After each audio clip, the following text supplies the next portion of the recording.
Creating a water droplet has never been so easy and simple before, so Affinity has offered one special tool to allow us to easily create a water droplet shape by using that tool.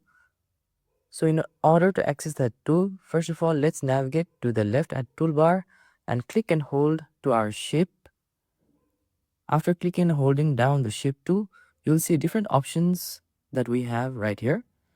Navigate below and select the tier tool. After selecting the tier tool, simply click and drag at your canvas or artboard to create a new shape or create a new tier shape like so. And after creating this new tier shape,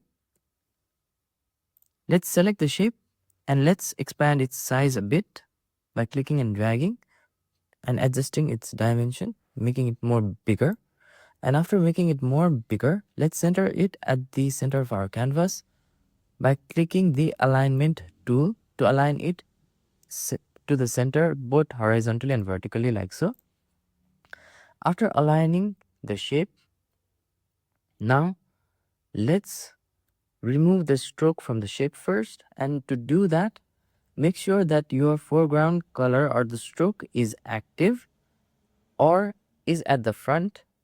And after making sure that the stroke is at the front, click on the / key to toggle off our stroke color, and now you can see that we only have the fill color applied to our shape.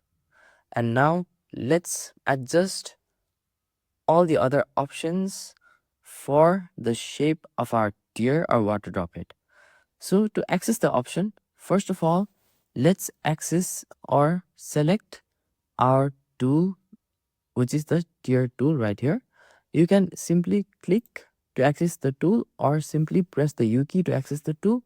And after your tier tool is active, now you can see different red dots right here. Now let's control these red dots to make or to change the look of our shape of the water droplet. If you click and drag this particular red dot, you can see that our bend of the water is changing like so. We can place the bend either to the left or make the bend to the right like so. After we are satisfied with the bend, we can also use the similar red dot at the top of our water droplet to adjust the tail position. We can set the tail position to the right like so, or set the tail position to the left like so. Or we can simply click on this particular red dot on the left and adjust the curves or the level of curves for the water at the top like so, changing its shape. So in this video, I'll make the shape a little bit shorter. So let me access the move tool and change the dimension of the shape to make the shape look more natural. Now again, I'll access the tier tool by selecting this tool or simply pressing the U key to access it directly by using the shortcut of U. And now the next thing is that I'll be checking the fixed ball size option right here.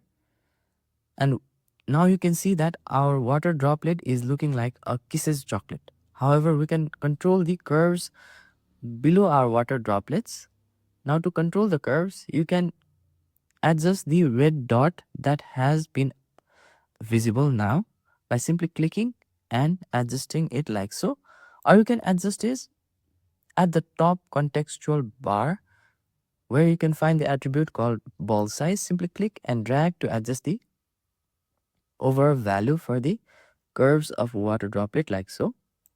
You can also adjust the values for other options. For example, you can adjust the curves above our water droplet like so, or you can adjust the tail position regarding where you want its tail position to be. I'll keep it here. And you can also set the bend, that is, you can either bend it to the left or make it bend to the right like so. I'm satisfied with this particular water droplet shape since it is looking more natural. And to make the final adjustment, I'll simply adjust this water droplet to the center like this. of the canvas. This is how you can easily and simply create a water droplet in Affinity using the tear tool. So if you find this video helpful, please click on the like button, and to get more tips and tricks about Affinity in the future, hit the subscribe button. Thank you for watching this video, and see you on the next video.